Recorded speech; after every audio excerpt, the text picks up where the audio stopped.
The following is a conversation with Nathan Fariss, a Sets Supervisor at Pixar Animation Studios, where he's been working for the last 15 years. His professional career in the movie industry earned him 16 IMDb credits so far, having worked on many masterpieces such as Lightyear, Pirates of the Caribbean, Dead Man's Chest, Sin City, and many others. I got to know Nathan in person in 2018 at the Animago conference in Munich, Germany, in the context of his presentation on creating the cities for The Incredibles 2. A portion of that presentation was about the layout process done in City Engine, so naturally we met again at the annual Bavarian City Engine dinner, organized in the context of the Animago conference together with the City Engine team. Nathan is a man of many talents, also away from the computer screen, so I'm of course particularly interested in digging deep into those topics as they are lesser known about him. It's a great pleasure to have Nathan on. Thank you, Nathan, for doing this. Stay humble, stay curious. This is the 3D Environment Podcast. And now, please enjoy the conversation with Nathan Fariss. Alrighty, let's dive into another episode of the 3D Environment Podcast, episode number 3. It is a pleasure to have you with us, Nathan. Oh, it's a pleasure to be here. Thank you for having me. Very cool. It's amazing the people that have already been guests. I mean, with Marco and Yvonne, and now a person from Pixar, you. It's like VIP after VIP. It's incredible. So it's humbling to me to have this opportunity to talk to people of the magnitude of everybody we had so far. So that's super, super cool. And I guess also to the audience, it's this is something I would say almost new and an opportunity. All right. So let's dive into a couple of questions with you. Mm-hmm. Can you give us a quick overview of your background and where the initial inspiration for going to work in visual effects came from? Sure. I'm trying to not go too deep into the ancient history, but I think I really got started in just artistic things, maybe sometime in high school, and I just had the right teacher at the right time. That was someone that she just kind of supported what I was into, which was just learning how to draw. And I had the Dungeons and Dragons monster manual, and I was copying pictures out of there because I was learning how to render forms and things like that, and it was just something I thought was cool. So there was enough support at that point that I was like, oh, this is kind of fun. But the real turning point for me early on was I had taken a photography class, same teacher in high school. And that was one that it was the right mixture of a creative outlet, but also something that had technical elements to it that I found very interesting. And I have over the years found that this is a common thing amongst people who went into a computer graphics sort of thing later in life. But learning how to work the camera, learning how to get the image that I wanted through the viewfinder. And this was, in mid 1990s. So this was all film, and the teacher started us shooting color slide film, which there is no forgiveness with color slide film. When you press the shutter button, the film is exposed. There is no fixing it later. You get the film processed, you look at the slide, it's done. So you learn the technicalities there. And then when I got into the darkroom work, that was oh, this is really awesome. I can go in the darkroom and I can change this exposure here. I can dodge this and burn that. And that was kind of the thing that made me go, oh, this is really something that I would like to do over the long term. So go from there. I decided to go to art school, which surprisingly my parents were cool with. And I got into the Kansas City Art Institute on a photography portfolio. And I was living and I grew up on the East Coast of the United States in Delaware, Maryland. So it was about a 1,200 mile or whatever that is in kilometers. I can't do that. 1200. Sorry, you're gonna get a lot of weird imperial units over the course of this, I'm sure. I apologize for the non-Americans or non-British in the listening audience. So I moved to Kansas City, Missouri, which is about 1,200 miles away, to go to school. And this was I was kind of on the young side, so I was 17 when I moved. Started there sophomore year. There happened to be an elective course, I think, called Intro to Computer Graphics and Animation. And this would have been fall of 97. And they don't open those up to sophomores, but they needed 12 people in the class. Otherwise they were going to close it. So they opened it up and said, if there's anybody interested in this elective. And I was like, that sounds pretty cool. I've dabbled in like 2D computer graphics on our home computer over the years. I was like, that'd be pretty cool to learn some of the 3D stuff. And I got hooked. I was kind of a little bit burning out on photography at the time. So this was like a perfect timing for me to find a new thing. And this was, we started with 3D Studio 4 DOS. And there was technically one Silicon Graphics machine in the room, but no one knew how to use it. So it was sort of like, and this was right about the time when I think Maya, the first version of Maya came out too. So, but I went down the like 3D Studio 4 and then 3D Studio Max kind of route, and that's kind of what I stuck with. So what ended up happening is for the remainder of my 4 years in college, I was doing computer graphics, I was doing video editing, I shot some like film, 8mm, 16mm film, kind of experiment with that. A little bit of ceramics too, just to get away from the computers a bit, that sort of thing. And what happened is I lucked out and landed through a series of communications and some friends. I landed my first job 2 weeks before graduation doing computer graphics at I think it was about 5 people, a company of 5 people outside, just in the suburbs of Kansas City, a place called Real Media. And the way that was set up was that there were 2 owners. One guy did all the video, like shooting and editing. One guy did like web and interactive stuff. There was a sales guy. I think there was an office manager, and there was a computer graphics guy who left to go to another place. They, for some reason, hired this kid right out of school for their company. But what that did was it put me in a position where I had to do everything computer graphics related: compositing, character animation, modeling, shading, lighting, whatever it was. There was no choice because there was no one else. And there was also not really anybody to teach me, so it was a lot of, I basically had to get really involved in online communities, asking people, and this is like the era of IRC chat rooms, things like that. So that was really like the formative experience for me, because I had to be a 3D generalist. I had to learn how to do everything, whether I liked it or not. And that was like a lot of corporate animation. That was, flying logos. We did some sports work, stuff that played on like the great big jumbotrons in like stadiums, that sort of thing. This was also about the same time that global illumination started becoming a thing that you could actually do. You could buy software that let you do global illumination rendering and, physically based rendering. So it was something that I found really interesting. And so I started with, I think, Final Render, kind of had started learning that. And then, and ended up switching to a renderer called Brazil RS, which was by a company, I think, called Splutterfish. Got into that, and then through a series of, I guess, fortunate events, I managed to get involved with the alpha testing of that software and become involved with the folks who were writing that software and the community around that.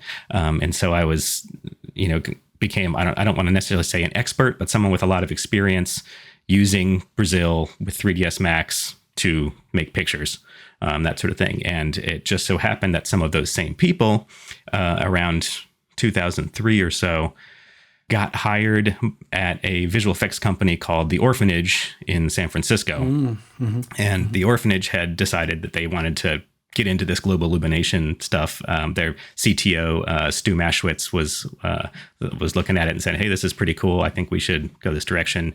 They started hiring up a bunch of people to work on Hellboy. They had a chunk of work on Hellboy and had set it up. So basically the whole company was working on Hellboy using 3ds Max in Brazil. And then at that point, they landed what we call 911 work on The Day After Tomorrow, which is like emergency work, like it's short deadline, but the whole company was already working on Hellboy. so they started hiring people. They're like, hey, who knows how to work this software? Who can we hire? And so some of these same folks said, we're pretty busy if you're interested. And people I knew online through this Brazil community. And I said, well, I just happen to have my demo reel over here on online. Here's a link to that. Here's my resume. And then like a day later, I was doing a phone interview with people in San Francisco. And then they were like, a day later, they were like, hey, can you be here on Monday? And I was like, no, I cannot. I have like an apartment and a girlfriend and a job and all this other stuff. I need at least a couple weeks. But basically that was late 2003. About 2.5 weeks later, me and my car and a suitcase full of stuff rolls up to into San Francisco. And fortunately, one of those same people in that online community was also just happening to be flying from Sweden to San Francisco. He already had an apartment that he had been subletting for a while, and he was just starting back at ILM. And so he was like, yeah, come crash on my floor while you find an apartment. So I had like 2 or 3 weeks in December of 2003 to find an apartment in San Francisco and start my work on the day after tomorrow, and then move my girlfriend and dog out right over like the New Year's holiday. And so January 1st, 2004 was when I showed up with all of our stuff and moved into this little apartment in San Francisco and that sort of thing. So I was there for 4.5 years or so at the orphanage doing visual effects. And during that time, it started with Day After Tomorrow, then like Sky Captain and the World of Tomorrow, Sin City. Then it was stuff like Harry Potter and the Goblet of Fire, Aeon Flux. There was a Korean film called The Host that we worked on, Pirates of the Caribbean 2. I think I was a digital asset supervisor on Die Hard 4. And then somewhere towards the end of that, I switched over to being CG supervisor on commercials. Like we had a little commercial division that was a bunch of folks that used to be part of ILM's commercial group before they got rid of that. And so a bunch of those producers and folks moved over to the orphanage to there. So I worked with a bunch of them, and we did, a bunch of commercials for there's a restaurant chain called Ruby Tuesday, some like a Saab commercial, some Disney commercials, things like that. But the important part there is that one of those commercials was for a new ride that was opening in Disneyland called, I think, Toy Story Midway Mania. And what that got me was a bunch of Toy Story characters in like a live action visual effects format on my demo reel. And so I had a friend who was working at Pixar, and he knew that I had some interest in perhaps switching into animation at some point. I was like, that seems pretty cool. It's different. Seems interesting. And so he had given me a heads up that they had a shader TD position open in the sets department that might be a good fit. And I was like, all right, well, I'll send my stuff over. And so I sent my stuff over. But this is me having never used RenderMan and not really knowing anything about Pixar's pipeline. And so I got the interview. I went and interviewed. And it was not the best interview I've ever had, because they really were looking, the folks that were interviewing me were looking for like a shader writer. Like it was a bunch of people that had, it was like the people that wrote the book on computer graphics interviewing me. And I'm like, I don't know. I just changed the numbers and the little shader ball and the thing changes. And then I put some textures in there and it looks good. And they're like, cool. Anyway, so no, you don't get that job. And so I went back to making my commercials for probably another good 6 months. And then the same friend said, hey, now there's a generalist TD spot that just opened up that might be a good fit too. And I think you'll find that the folks interviewing you are a different set of people this time around. I was like, all right, cool. So I sent my stuff in again, got the interview, and that was a much better interview. And it was people that interviewed me are people that I still work with today. And that one went well. I got that job, and I went from, being a CG supervisor at the orphanage to all the way back down to being in the trenches and doing modeling and set dressing on Toy Story 3, I think was the first film that I worked on there. That's pretty awesome. Quick question: How big was the orphanage back then? Because you mentioned you were or there were kind of multiple projects going on at the same time. So kind of what was the peak size there? I think between 150 and 160 people was the maximum. And that would be with like people sitting in desks in the wide hallways sort of thing. Like it's when they're the most busy, it got a little crowded and a little crazy, and there'd be like, you'd walk out of the door and there's like a desk right there and a desk right there, and there's like everyone's kind of squished in there. But I think it was probably more like 130, 120 most of the time. Yeah. That sort of thing. And then of that, it's probably 50 or 60 of those are full-time employees. And then there's a bunch of, contract folks that come in, that sort of thing. But I just wanted to ask exactly that. How was kind of the contract structure back then? Was it usually kind of higher per show, as it is quite common today? Was that already the case back then, or were there more, let's say, permanent positions for generalists or those types of artists? It was, so when I was hired on for Day After Tomorrow, it was a contract position with a day rate, and I had no idea what I was getting into, because I was like 23, 24, and this was not a thing that you could just look up on the internet, like, oh, how does film visual effects stuff work? Like, there was internet, but not, there just wasn't the knowledge base that there is now for these sorts of things. So I was like, sure, cool, you want me to come work on a movie? I don't really care what it pays or any of that kind of stuff, and I'll figure that stuff out later. So I think I was on contract for Day After Tomorrow, and then when that finished, there just wasn't any more work at that studio at the time. Like, it was kind of like, well, okay, what do I do? But I still had a friend that was there, like, working on a spec project or something like that. They were trying to get some work. He was like, I was like, can I just come in and see what you're working on? He's like, I don't care. Come on in, whatever. I think I still have my key card. So it was kind of like I could just wander on in.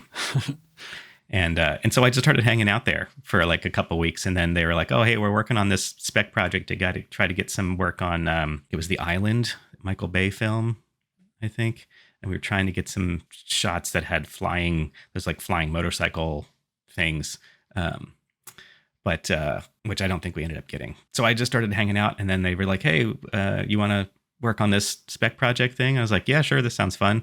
And then a little while later, they, like after a month or so of that, they landed work on Sky Captain: The World Tomorrow. And since I was there, they're like, "Hey, you want to work on this?" And then through a series of probably less fortunate events for some, there was some shenanigans late in that project. And then myself and another person kind of swooped in and redid a whole bunch of work, changed a bunch of things at the last second. And that kind of won us some full-time spots at the orphanage. So then we got hired on full-time from that point on. Going back to the beginning, the art teacher, which you mentioned, which kind of was one of the key inspirations, is she aware of what you're doing? Yeah. I think we're friends on Facebook. She must be super proud. Yeah. I mean, she was one of those, and I actually, if I look back, I had a couple teachers like that over the years, whether middle school, high school, college, that they understood the way that I learned, which tended to be hands-on, learn by doing sort of methods. And they supported that and sometimes just gave me freedom to explore. Like, I almost had teachers that had nothing to do with my, photography stuff in high school that, I was a pretty good student. I was a good kid. I wasn't a troublemaker. And so like I had like a German teacher that I'd be like, Herr Glockner, I need to go to the dark room because I have some stuff for yearbook that I need to do. And he'd be like, okay, yeah, sure. This is the lesson. Just check it out. I was like, cool, thanks. And I'd just go to the dark room instead of German class, which judged by the number of times I've been to Germany now, which is I probably should have paid more attention in German class. But yeah, so it's in kind of looking back on that stuff, it's amazing the influence that a few good teachers can have on someone's life as far as kind of getting them encouraged enough to explore and find the things that they enjoy. Yeah, those teachers are rare, and I remember looking back when I was always drawing things during classes, and one of my history teachers, he actually said, yeah, one guy I wouldn't be surprised if you're working on a Hollywood movie. And I was like, yeah, that would be nice, but it's probably not going to happen. But it did happen. yeah, so, exactly. But, this is the influence of teachers, of the right teachers, is something that is can move a lot of things. Couple good inspirations go a long way too. Like I remember seeing one of the making of things of like, I don't know, like Empire Strikes Back or something like that. And they were showing a bunch of people with the giant Millennium Falcon model or like the Star Destroyer model, something like that. And they're, you know, and I was like, wow, like that's because I was like a scale model builder as a little kid. So I was like, you can do that as like a job? Like I don't even know how do you find that kind of work? Like, how do you get to make spaceships? You know, that sort of thing. And that, and seeing some of like the stop motion from the 80s films, like Ed 209 and RoboCop. Like that was one that always found to be like the most amazing robot, which just the full size Ed 209 still exists and is at Tippett Studios in Berkeley, California, like just in their big warehouse. Like I've seen it. It's like the full size, like 6 or 7 foot tall one is just up there, like in the corner. Would have been massive. Yeah, it's pretty awesome. If you follow Phil Tippett on Instagram, I think he just had posted something the other day where you can see that practical robot up in the corner in the background of one of the photos. So it's worth checking out if you haven't seen it. That's cool. That's so cool. Yeah, I'm gonna check this out. So regarding, it was about 4 years at the orphanage. So you were moving on to Pixar, and you mentioned it briefly before, but can you mention a little bit more about the motivation of moving on from VFX to feature animation? And you also mentioned a kind of, you could almost say, not a flunked job interview, but something that there was a little bit of it wasn't like just getting into there. And you also, I mean, back in the day, it was probably like a huge hurdle to, or at least from my view, from the European view, to get into the Pixar was pretty much impossible if you're not perfect and a programmer and all of those things. So did you have some, let's say, a little bit of artist self-doubt at this transition of, am I good enough, or those types of thoughts? I mean, there's always some of that sort of, so let me back up. So I think some of you mentioned the motivation to go to animation. To touch on that, it just seemed like a cool thing to work on. You know, like there's a couple aspects. Like the work itself seemed interesting because there wasn't a client. As the company, you're making your own thing. And that, you know, from the visual effects world where notes come down from some mysterious client, you know, off in the ether to tell you what to do, having that be part of the company seems really interesting. And also the movies were good. Like that was, you know, there was stuff that, you know, coming out around then that was super inspiring and really exciting. And I was like, oh man, it'd be really awesome to work on some of that stuff.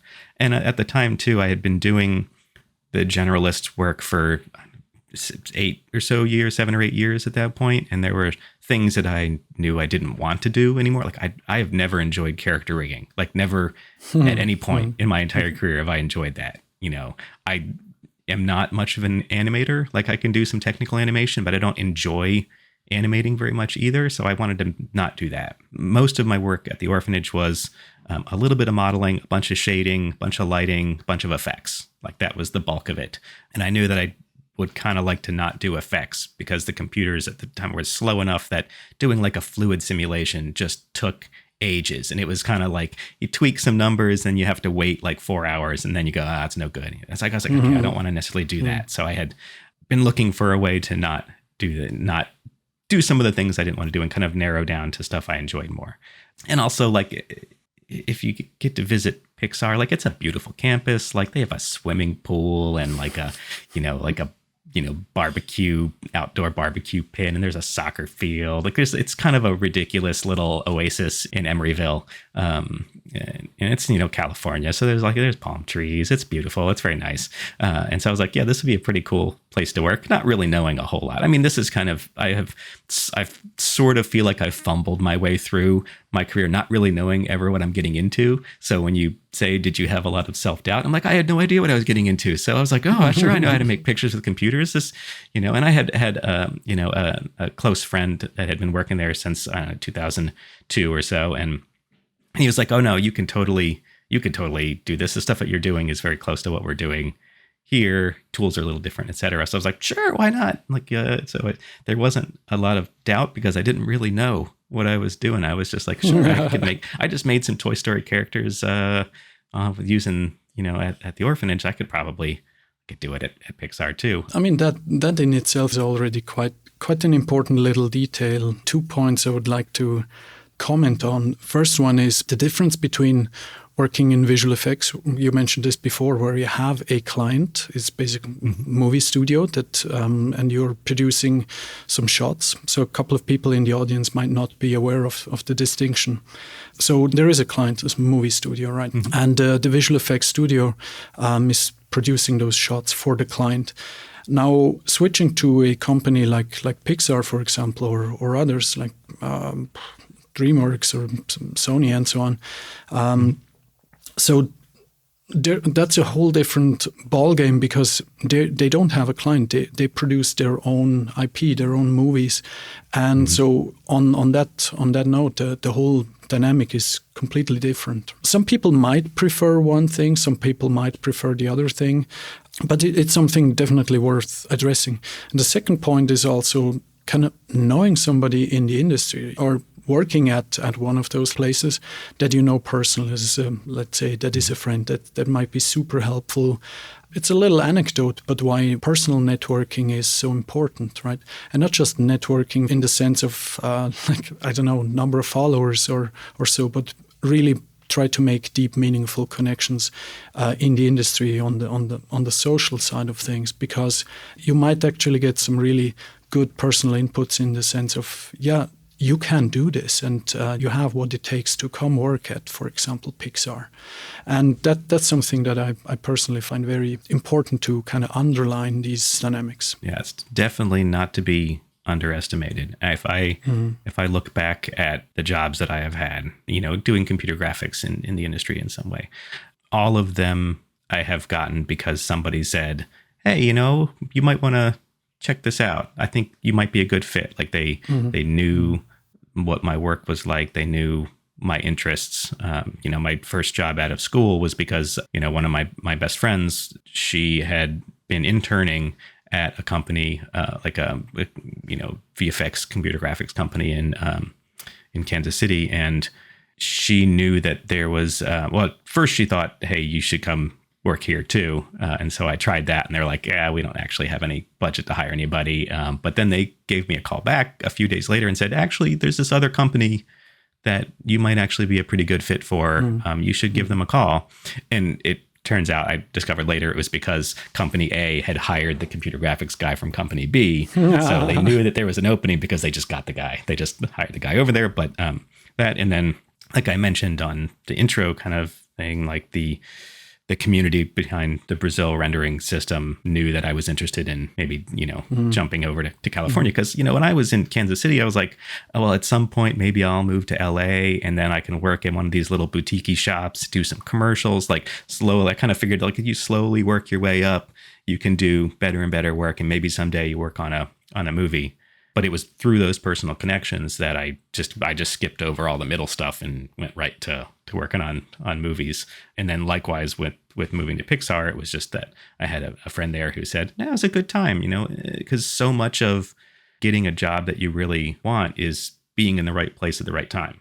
It's one of those things that when I do go and talk at like a conference, or if I'm talking to like our interns or whatever, like the folks that are still in school and they ask, what should I do? And the thing that I think is most important for them is to be prepared, have your reel cut and online, have your resume ready, because you never know when someoe's going to say, hey, there's a job opening right over here.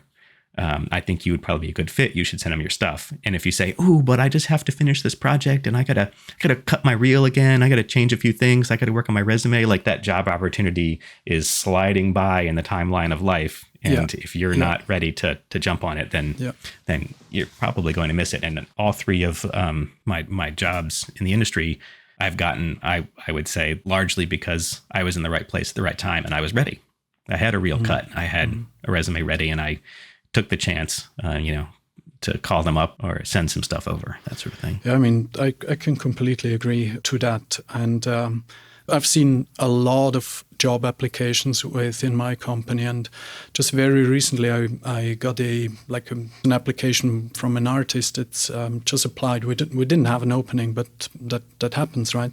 And I wrote back to him and said, hey, at the moment we don't have an opening for that, but because the CV was attached, there was like 2 pages. Second page was actually empty.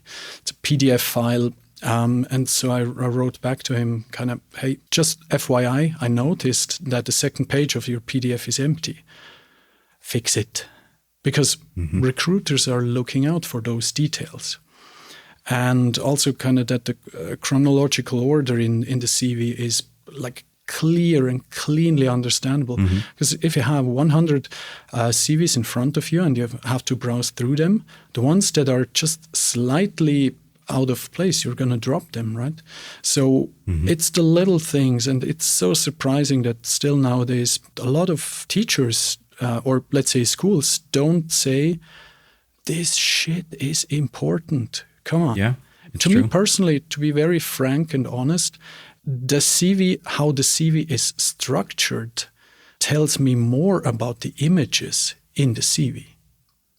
Like the wording or like the structure is, can a person work consistently? Does the person have a sense for design? And that's not only for artists, it's the same thing also for any CV for that matter. And it's to me, these things are really important, because I know if it's a student that this person cannot do everything or cannot have learned everything, but seeing how a person functions on the, let's say, on the administrative, logical side, tells me more about how I can train that person up and collaborate with that person. Right? Yeah, I think that, I mean, to be honest, so I'm lucky in that when we are hiring folks into the sets department at Pixar, I don't get the fire hose of raw applications. Like we are recruiting folks, screen. Lucky usually you. we tell them, yeah, it's a lot. But no, we usually have an idea of what we're looking for. Let's say we're looking for someone to do a lot of organic modeling, or we're looking for a set dresser or whatever. And our recruiting folks,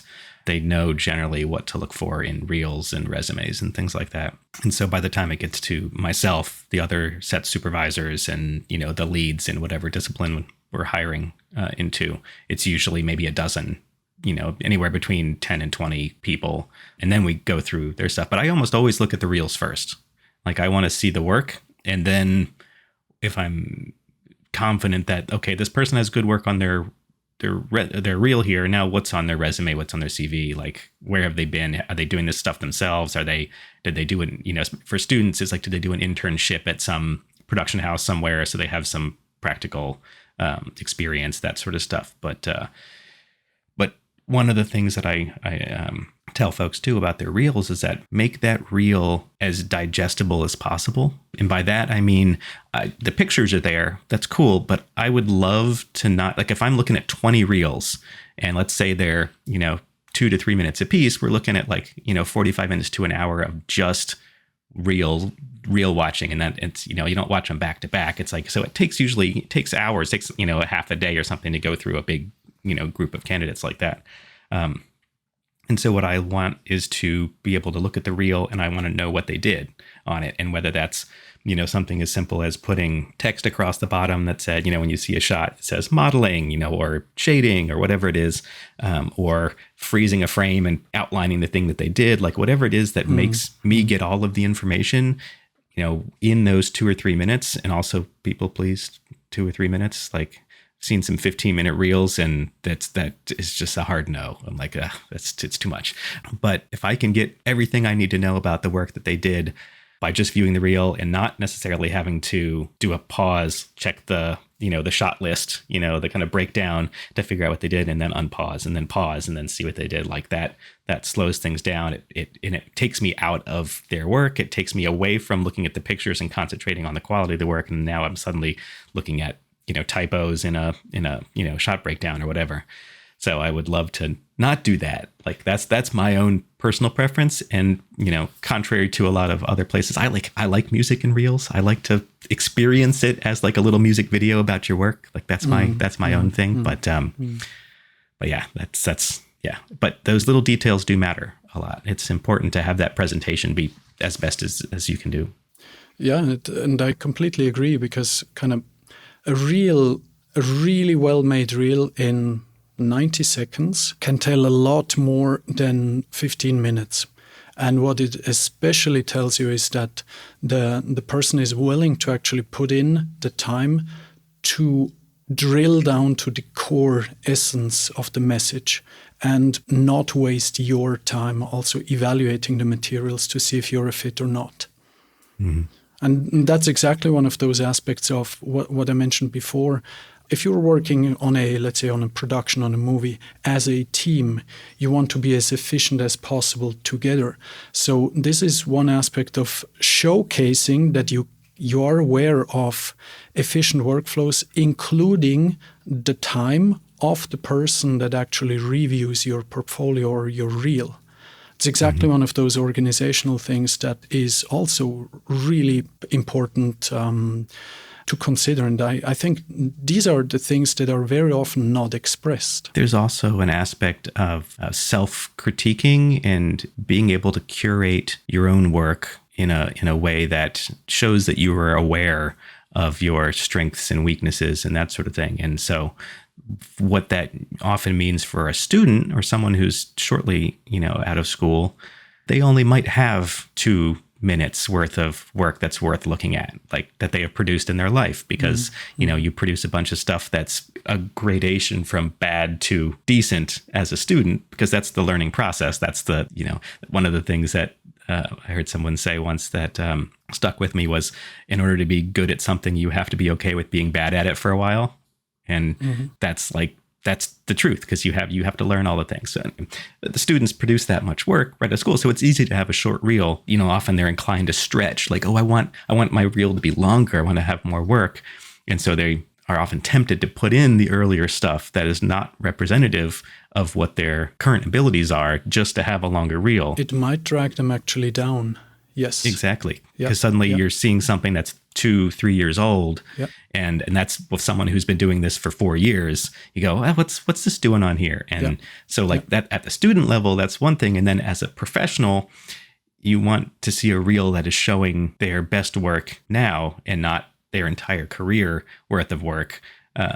Just because then that, okay, they can curate their own work. They can show what they do best, not everything that they've done in their career. Because I have seen, reels that from folks that work in games where they just want to put a bunch of gameplay in there because they have worked on a ton of stuff. They want to show off a lot of environments, and they want to get everything in there. But I'm like, none of us have time to watch everything. Show us the good stuff and then move on. Yeah, and show us only what's relevant to us. Please take the time, if you're applying, for example, to game studios and visual effects studios or animation studios, cut your reel according to what is representative to the client or to the future, let's say, employee where you're applying. Yeah. Well, so looking back or comparing the work that you did before versus working at Pixar, kind of in the self-reflection, to you, what was the biggest challenge in the change? It was a very different speed. And by that, I mean, I had spent a year or so working on commercials where, basically the entire premise of the work that you're doing changes every 6 weeks, 8 weeks, 12 weeks, something like that for if you're doing a set of commercials. So, and then going from that where everything is immediate and everything, you can't spend more than a couple days building an asset, maybe a week for a big hero thing, but it's sort of like everything has to move pretty quickly. And then dropping into the world of feature animation where the timelines are years, it's like there's, a year and a half, 2 years, 2.5 years production time, making the stuff on screen. And so for me, it was like hitting a wall. It was like, whoa. Like, shouldn't we be hurrying? And why is this, I have to wait a couple days for someone to get back to me or someone to hand off a drawing. So it was really bizarre to do that. I'm like, shouldn't we be going faster? But then I realized that was it. What it let you do is do a better job. Like, you didn't have to cut all the corners. Like, it didn't have to be pared down to now it's a circle. You could make the square. You didn't cut all the corners off. It's, it could be exactly what was needed for the story. And so changing mindset from it just being a very driven, like client oriented, high speed, what exactly do we need sort of thing, to this kind of open ended, like now the work is about the story. It's about building a world, thinking through all these things, like figuring out what is appropriate for the film, and having a big hierarchy of people that were interested and had a say in things, because there's a whole department, the art department is designing stuff. They're critiquing things. They're telling us what we should or shouldn't have in there. Like it's kind of a big switch, and there was some, going from a Windows world to a Linux world is, it wasn't a huge stretch, but it kind of suddenly was like, oh, I have to use this command line, a lot more than I ever had to before, that sort of thing. So there was some little odds and ends there, but that stuff is, it's learning some new tools isn't too big a deal. But, when I started at Pixar, this was 2008 when I started there, and they have a couple week TD training situation, where they kind of put you in a classroom, Pixar University, they call it. And there was a moment like they brought up some of the proprietary tools, which have since long been replaced. They kind of got replaced in the Brave, Monsters University era. But there was some stuff that they're like, okay, and this is our animation tool and this is our lighting tool. And I'm like, oh no, what have I gotten myself into? Because it was like early 90s era software where it was like a whole bunch of floating windows and everything's got code names to it, and nothing looks like modern software at all. And it's all very like, okay, well, you do this and then you go to the command line and you do this thing, and then you have to check this stuff out of our asset management system and then make the changes, and you check this stuff back in and blah blah. And it was all of this like just chaos of windows and and having been used to using almost entirely off the shelf software with a few scripts, thrown in there to kind of cement those things together, I was like, uh-oh, this is not really what I signed up for. But then after the training and actually getting into the production work, I'm like, oh, well, I don't have to use all that stuff for the most part. Like it's there. You have to know about it. You have to be aware. But like most of the work that we were doing in the sets department was in Maya, in our own, Pixarified version of Maya. So there was definitely some moments of what have I got myself into? I guess it also makes sense that such big projects, important, let's say, productions that have a huge pressure but also a huge budget, these things just take time to develop, right? And these are things that are pretty much impossible to rush, because also the pressure of having to be successful is, for these types of movies, is so incredibly it's incredibly high. So there's no way to rush these processes. Yeah, there are definitely ways, but they're not pleasant ones. They're the same ways that you rush any other film, which is more people, more hours, etc. But that said, like you said, the stakes are pretty high. There's a lot of money on the line for each one of these films. And it's the sort of thing that they do start to finish. It is a 5 or 6 year, maybe more process, a lot of, a bunch of pre-production, all the writing and the storyboarding and the editing and getting the movie put together in a form that is storyboards, scratch audio, and scratch voice recording, so that you can sit for an hour and a half and watch a movie that is hopefully going to make you emotionally involved with the characters, emotionally involved in that world. And, I remember seeing the early reels for Toy Story 3 and for Inside Out as well. Like those were ones that like storyboards, like black and white sketchy drawings. And you're in sitting in a theater at work, like trying to not be obviously crying because you're like, oh, this is so good. Like, oh God, like when the toys are all sliding down the incinerator in Toy Story 3 and they just hold hands and kind of give up. And you're like, no, I'm at work. I have to be respectable. And that sort of thing. Like there's stuff that if they work that stuff out early on, then the process doesn't necessarily need to be like the production part. It doesn't need to be rushed. It's kind of like what you're doing and you go theoretically from start to finish. But the reality in a lot of the cases is that we set up a lot of our processes, our technology, and kind of our approach to production in a way that has a lot of flexibility built into it. so that if we find that a sequence or a couple of sequences aren't working in a film and they need to be different for the story to be better, that we can do that. It's not the end of the world. And a lot of our kind of infrastructure at Pixar, like technology wise, is set up so that you can make sweeping changes to big chunks of the film or to assets without it being a super destructive thing. It's all a push based system. So, if you realize that for whatever reason, your character needs to have a blue hat on rather than a red hat, whatever, that sort of thing, and that needs to be on the entire film, you don't have to open up 2,200 shots worth of files and toggle the hat. Like, you can make that change at the asset level, at the show level, at the sequence level, like whatever is appropriate. All of these things are set up so that there's that, they say that like the story is the most important thing, but in order for that to actually work, you have to do all this other technology, kind of set up to make that flexibility possible, so that when, 3 months before the movie is supposed to be done, someone says, "Oh, we cut that sequence and we changed it into this sequence, and then we're going to use this set, and we pull the pieces together and can get that in place in a very short period of time in order to support the story," that sort of thing. And I would assume that that's also where USD is coming in with all of the bells and whistles because of all of those experiences. Right? It has a, since it is a flexible format, and we've had some precursors to that as well that kind of were similar, but I think USD is where it's fully fleshed out, in that it does have this open, and you can put whatever information in the opinion-based system, like the layering. It's almost like the Photoshop layers of whatever information it is that you want to pass through. Like, that's something that's also mirrored in our, some of our other systems, so that you can, and that's where you can have an opinion at the sequence level, an opinion at a shot level, that sort of thing, and have them have a hierarchy that makes it make sense. And that's kind of for us, that's where something like USD is a big win, because you can do that with animation. You can do it with asset-based things. You can do it with shading. You can do it with whatever. Like, as things are converted into a USD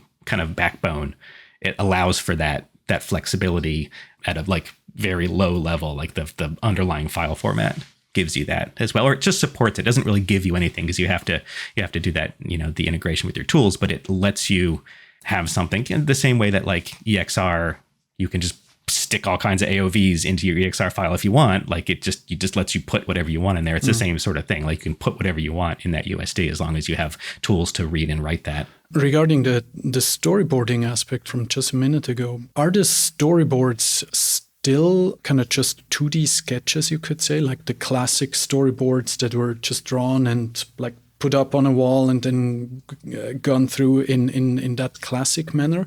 Or are there also efforts or actual endeavors in trying to go more, like in the VFX world, it would be things like previs, where you take really, but it is kind of 3D mock-up of the story with all of the major elements, also for scaling and trying to track those things down.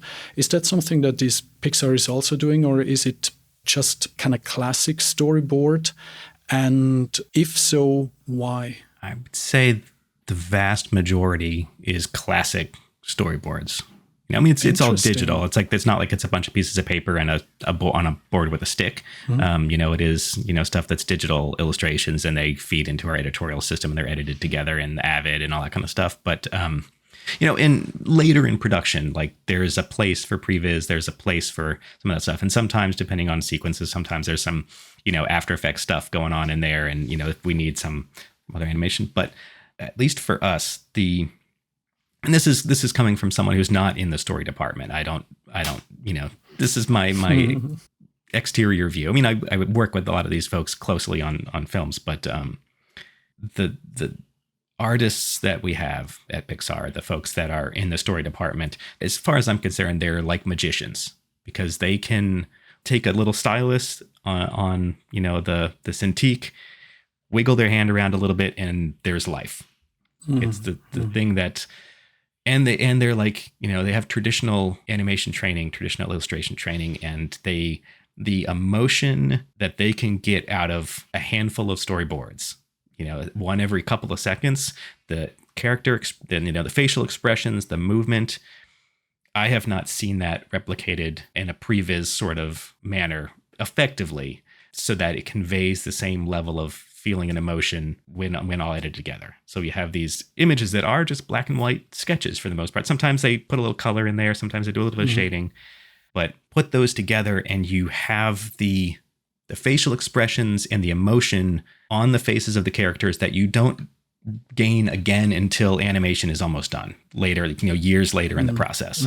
Because there's a point where our storyboards are, when they lock a sequence for layout, it means it's going to go to the camera and staging folks. We hand the sets off, the character folks put the characters in there. We put it all together in, Presto, our animation software, and this is where the camera work is done as well. Then it kind of goes into it's about cinematography stage as opposed to being about the story as much with the characters, because the layout folks, they don't have time to do all of the character animation to bring the emotion back. They put a couple expressions on there, they move them around, a little bit of basic animation, but it's all about the camera work. It's not until much later when it gets into, the animation department's hands that acting and emotion comes back again, the stuff that we had in the boards. And so if that instead was all done early, like it was a previs, like the kind of, rough animation, rough, character stuff, a lot of blocking early on, I feel like you wouldn't know if the film was working. You wouldn't know if the animation that you'll eventually have will pull the audience in. You won't necessarily have that, expressions on the character that are the most important thing for that point of the story. So for us, anyway, it's also mostly traditional, storyboarding up until, at least for the first couple rounds of screenings. They build the whole film up, and sometimes it's, we call storybook, where it's like one image and then someone talking over that, and this character then discovers that blah blah blah. It's like they haven't had time to board the whole sequence out, but and they kind of tell you a little bit about the story with a few key images, but for the most part, it's all boarded out. That makes sense. That makes absolute sense. And I guess also towards the end of the movie, when it's, for example, clear who is doing what's it called, the dubbed voice, like let's say a celebrity, and the animation also then or that might not even be known who it will be, or it might also change, so that the final, let's say, animation of the facial expressions might also be specifically made for the nuances of the actor who gives the voice to the character. Yeah, it's definitely, that's usually something that they want to make sure that's all recorded before animation starts. Since there's so much important timing stuff. We're in a weird situation right now because the actors are on strike. SAG and AFTRA are on strike, at least here in the US. So there will likely be dialogue, we call ADR, the dialogue replacement work, where they animate using scratch dialogue, which is usually just somebody at Pixar, in a recording booth trying to do their best impression of one of the actors or something like that. And then they have the actor, try to match the lip sync of the animated character when they do the real recording. And then someone goes back in and just cleans up a little bit. Like there's some shenanigans like that in order to make that stuff work. But almost, if we can, we always want to have the real dialogue recorded, especially if you think about something like Incredibles 2, the actress that plays Helen Parr. Holly Hunter, is that right? I'm really terrible with names, so I apologize if I'm getting this wrong. But the actress talks a little bit out of one side of her mouth. Like that's just the way that she looks when she talks, and when she records that, you can hear that a little bit. Like you hear a little bit of a lisp or an accent that comes from that. And the animators try to get that same thing into Helen's, Elastigirl's animation. They try to match that stuff. And same with the fellow that played Winston Dever. Of course, now I'm going to totally forget his name in Better Call Saul. But he's the same way. Like they made the character just look like him. And then it was kind of like, and then they tried to get some of his mannerisms when he gets excited and he's talking and he's, gesturing. Like they try to pull some of that same personality from the actor into the animated form in a lot of cases, and sometimes it's just like you see the video from the recording session. It's just someone standing in front of a pop filter and a microphone in a studio with headphones on in their street clothes, waving their hands around, trying to be an animated character. But sometimes there's little things that you really can't have without the real the real dialogue, because the actor is, they have their unique little mannerisms. But then I assume also if the story will change, that the actors might come in multiple times to redo certain recordings or shoots. Mm-hmm. Yeah. It's not a one and done sort of situation for at least the main actors. A lot of times it's, in just as part of that, like the way that we schedule production, like it's, the actual production of assets, shots, et cetera, is going to get rolling. It's all scheduled out. So we're working on certain sequences, certain sets. And it's this massive coordination between all of these different departments so that everyone is busy the whole time. There's not a wasted time, but also that things are all arriving. It's like, a big factory line when the parts come in at just the right points in the conveyor belt. And so they can be added. It's like that, except for a movie. And not in like the mindless leveling way, but in the complexity of coordination. And so part of that is to have certain sequences approved for production at certain times. So it's not like they, just approve the whole movie and say, okay, cool, go make that. They say, okay, well, at this point, we're really confident in these 4 sequences. Like those are not going to change. They're kind of core to the film. So, and those all have assets and characters that are going to be ready early enough in the production pipeline that we can make those the first 4 sequences, and they make sure to have dialogue recorded for those sequences. But they know that there's a good chance that, say Joy's dialogue in Inside Out is going to, for these other sequences, likely is going to change. Like they're like, we recognize that we get the point across, but it's not quite what we want it to be.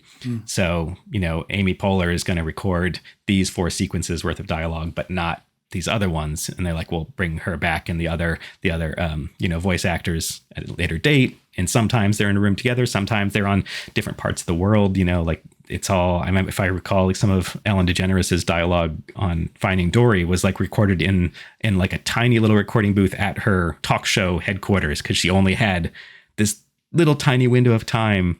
And so it was like, go in there, stuff into this little booth with Andrew Stanton, run through a bunch of lines, and then back to doing her work. And then we got what we need, hopefully, to keep the movie going, like little things like that. Because these people, they're all really busy too. And it's not like voice acting is a full-time job, when it's for a Pixar film. It's little bits of work scattered over sometimes years. Those are such cool little anecdotes and things that you wouldn't just necessarily think about, but that this stuff is so interesting. All right, so you having over the last couple of years mainly worked on environments, and you mentioned a little bit before that you don't care, let's say, too much about, let's say, character animation or rigging and so on. Mm-hmm. But can you maybe elaborate a little bit on what's so specifically motivating for you or interesting in environment work per se compared to other positions?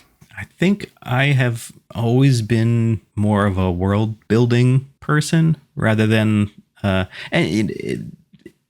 also not the best like storyteller. I'm not a good story critic. I'm not like I try to make, like when I do talks at conferences, I try to make it entertaining by having a little bit of a story there so that there's like something to follow along with. But I'm not someone who's like, I want to direct, I want to write. Like it's just not my thing. I like to make stuff. I like to build worlds. I like, machines. I like props. That's the stuff that I find the most interesting, and it took me a little while of trying a bunch of stuff over the course of my career to kind of narrow it down to like, oh, these are the things that I actually enjoy the most. I can do all of these other things. Like I can passively do, animation. I can passively do various other things, but the stuff that I enjoy the most and that I feel like I'm the best at tends to be, it's whether it's environments or props. I mean, our sets department, it's called sets, but it encompasses the environments, the props, the vehicles, the vegetation. Like it's kind of a, set extensions, whatever is called for. So it might be an entire city. It might be, a hero vehicle. It might be trees, that sort of thing. So it's kind of a catch-all, build the assets that aren't the characters kind of department. So that gives me, and within that, it's modeling, what we call set dressing. Some people call it layout, depending on where you are, but it's the arranging of the stuff into, you take your empty restaurant and you put all the tables and you put all the chairs and you put all the, set all the dishes and you put all the food and you put all the, all the stuff that's not characters that are, so it's ready for the story and the animation. Our department also encompasses shading, or surfacing, depending on what you want to call it. We have a set extension group that also does clouds and skies, that sort of thing. It's kind of they tend to be like the people that work in Houdini, and they have, multiple talents. And there's some folks that are in that group. It's a relatively small group, but some of them do more sky. Some of them do more, crazy set extension stuff, like the huge towers of the dead in Coco, for example, like just piles and stacks of houses. Like that's kind of a really good example of set extension stuff, because that would be absurdly time consuming to just model it. Like, I'll just sit down and just model this stuff. And then there's a small group that is what we call Sets Tech, which are kind of our production engineers that are part of the department, part of a specific show that help keep things running. They help solve problems. Sometimes they're writing tools for us, like on Lightyear production. Our Sets Tech lead wrote a pretty great little tool in Maya that helped us patch in little pieces of details in Maya, just like in modeling. Just a couple things that help speed up bits of modeling, that sort of thing. It's the immediate need engineering sort of stuff. So that's kind of the 5 groups or so that are encompassed in the sets department. If you look at like an environments group, like at Industrial Light and Magic, where it tends to be, big set extension things, and that, well, it encompasses all those stuff, all of the those same disciplines. It's kind of geared more towards building a world that's back a little bit from the live action plates or something along those lines. Whereas we have to build everything because there is no live action plates. So we have to, if someone picks up a fork, someone's got to model the fork. What kind of fork does it need to be?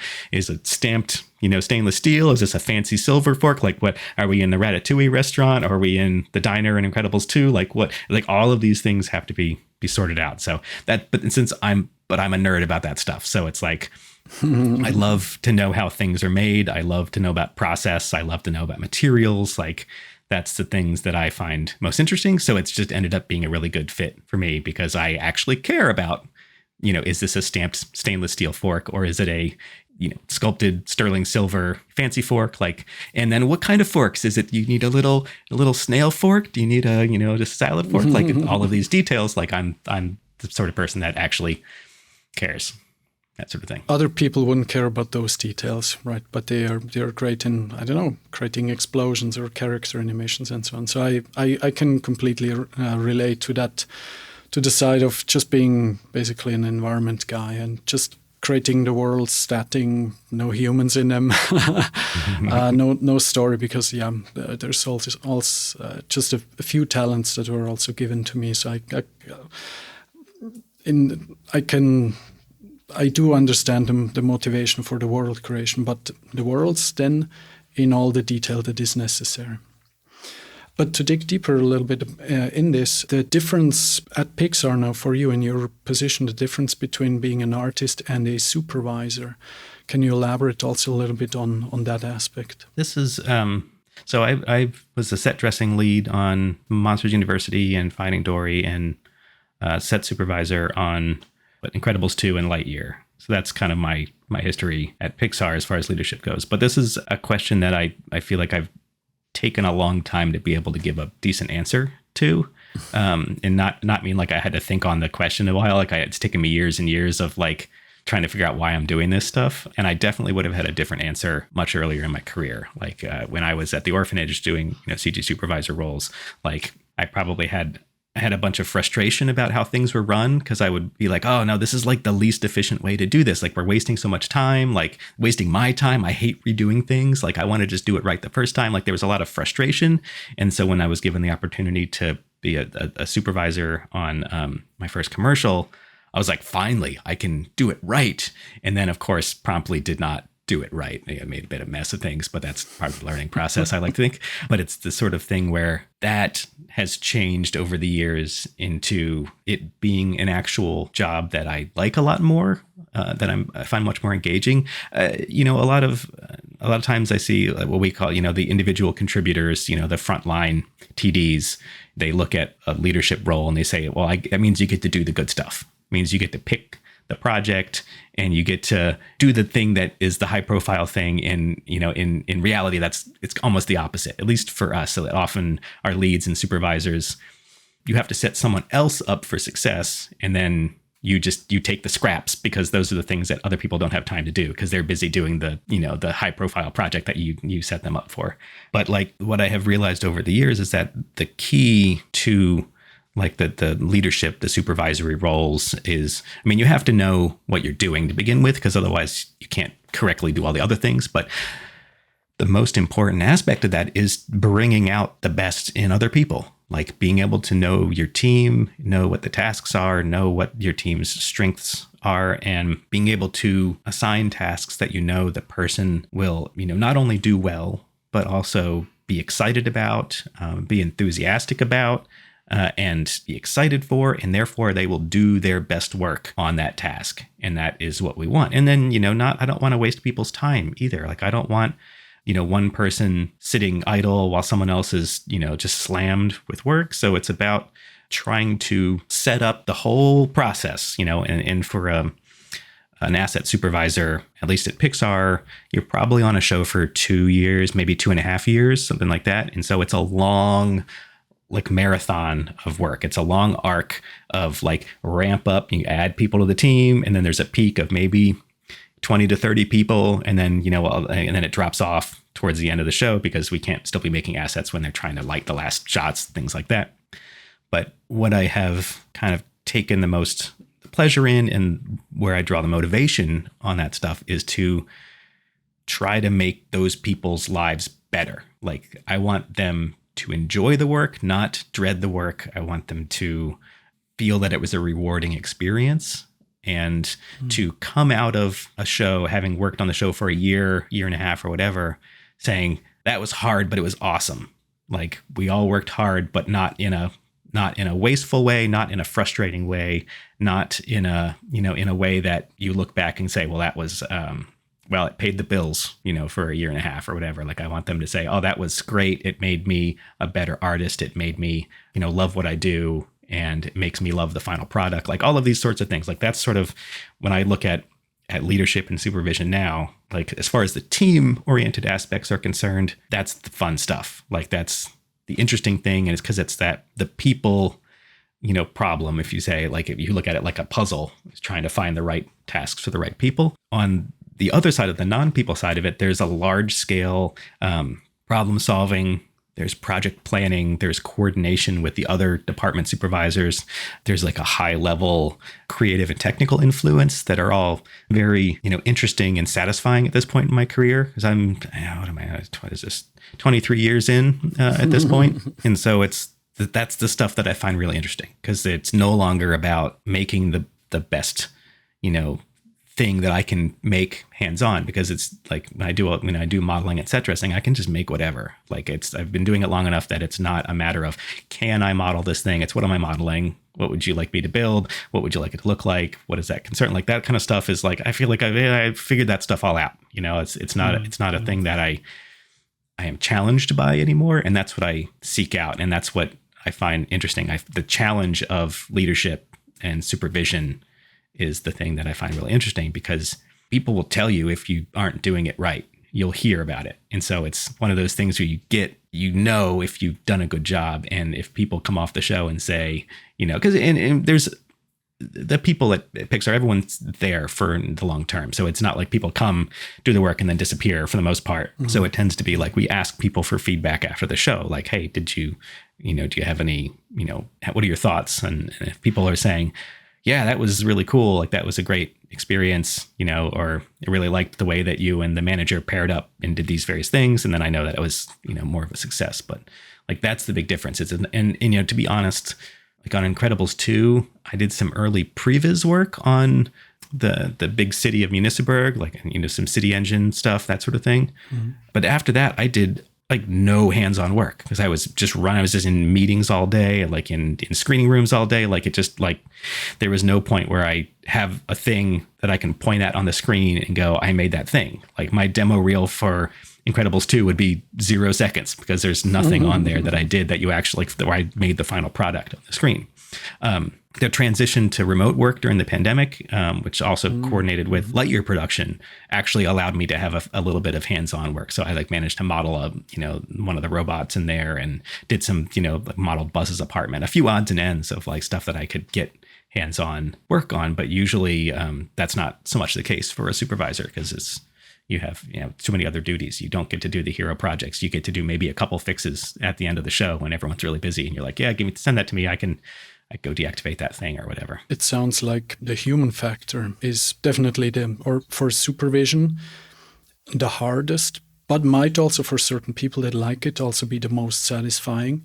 And I also see this in-house here in our studio, where productions, they can be really intense, and it's really important that people work well together and can get some feedback. And also that certain types of work, you could allocate them to certain people, but it's better to not. They would be happy and do the other type of job better. Yeah, that might also be something for the audience to, let's say, to consider, that supervising is not only managing on the technical side, or let's say, how are we doing what, but also on the soft skills side of actually really knowing how certain people operate and work, to be able to assign these types of work, or the types of work, to them that intrinsically motivate them best, because they love what they are doing, first of all, and second of all, also because this type of work is assigned specifically to them because of your, let's say, statement that that they will, specifically they or that person will be able to produce the best, and that it was a specific choice of them getting this type of work. And these dynamics are incredibly important. But they are really hard to be able to implement well. It's really, really hard. It is worth, noting that I'm in a somewhat luxurious position when it comes to those sorts of things, because our projects are these big, long projects. Like if I assign somebody, kind of a stretch role, something that they might not have done in the past, but they're interested in and they want to learn, I'm not generally under the tightest deadline to deliver that thing right away. So I can say, we give this task to this person, and they're going to take an extra, they might take, if it's a 3-week task, they might take an extra week. But that's okay, because it's important for their career development, because most of these folks that I'm working with are, we want them to build their skills and their careers over decades, not over in the next 6 weeks, that sort of thing. So it's like they're going to come off of my show and they're going to still be in the sets department. They're going to go on to another show with a different supervisor, a different lead.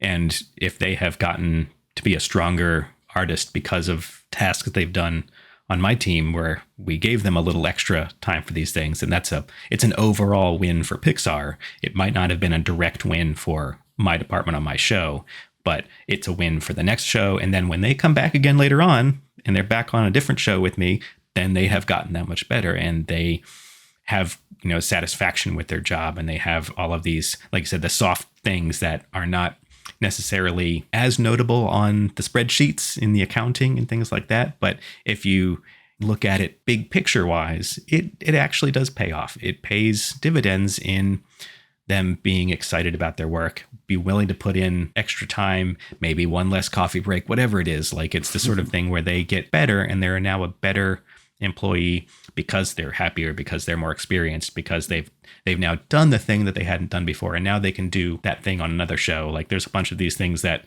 are much harder to take into account on like a short schedule visual effects sort of thing, where everything is much more immediate. Like, for us, we're like this, we're like the great big plodding beast that just keeps trudging along, because we're going to be at this for years. And then there are other shows concurrently running on their own multi-year schedules. So we do have the luxury of having the space to do that. And I know that's not the case everywhere. So I can wave my hands around and pontificate about how to be nice to your employees and that sort of thing. But I realize that can be much more difficult in other situations. Yeah. No, it definitely is. The dynamics are the same. All right, going back a little bit to your role, and can you tell us a little bit more about the aspects of storytelling with sets or through sets? Yeah, I think it's very akin to, it's obviously not as direct as, me telling you a story verbally, like around a campfire, that sort of thing. And it's much more along the lines of like the indirect things, like, you know, the ambient sounds that are edited in, or the lens usage, things like that, which are all has a lot of influence. But sometimes we do get to be a little more direct. And if I think about some of the most obvious versions of that, like in the first Incredibles film, if I recall, it's after you get the opening sequence where Bob and Helen are young, they're Mr. Incredible and Elastigirl, and they're being superheroes. And then it fast forwards to Bob's terrible job in the insurance company. And then he gets home and he heads up to his kind of home office, and he kind of sits back in his chair and he looks at an entire wall of like his newspaper clippings and his magazines and his photos, like all of the stuff that are like the highlights of his career when he was a young man. And he was, you know, and there you can see, you know, it sets him up as at least for the American audience listening, it's the high school quarterback, you know, playing, who is a superstar football guy. And then he is now middle-aged, a little overweight, definitely can't be the high school. Anybody looks back at that, it's the glory days. I really want that back. And that sets, like, through that one environment, that one set, it sets up his character arc for the entire film. He shows that he desperately wants to get back to being that young superhero again. And so it sets up his motivation. It sets up all of the things that, you know, kind of come after that. It's for him trying to get back to that sort of thing.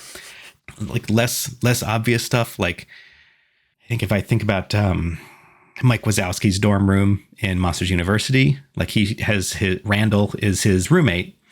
And so what we tried to do there was set up each character's background through the props and dressing that are in the room. So we kind of split it right down the middle. Randall, we tried to make it look like he came from a lot of money, and he does this effortlessly. So he's got like the Louis Vuitton-esque luggage stacked in the corner, and he's got like, you know, he's just got a few ornamental things. He doesn't really have any books. He's just in like natural born scarer, and he has plenty of money, and he's very comfortable, et cetera, et cetera.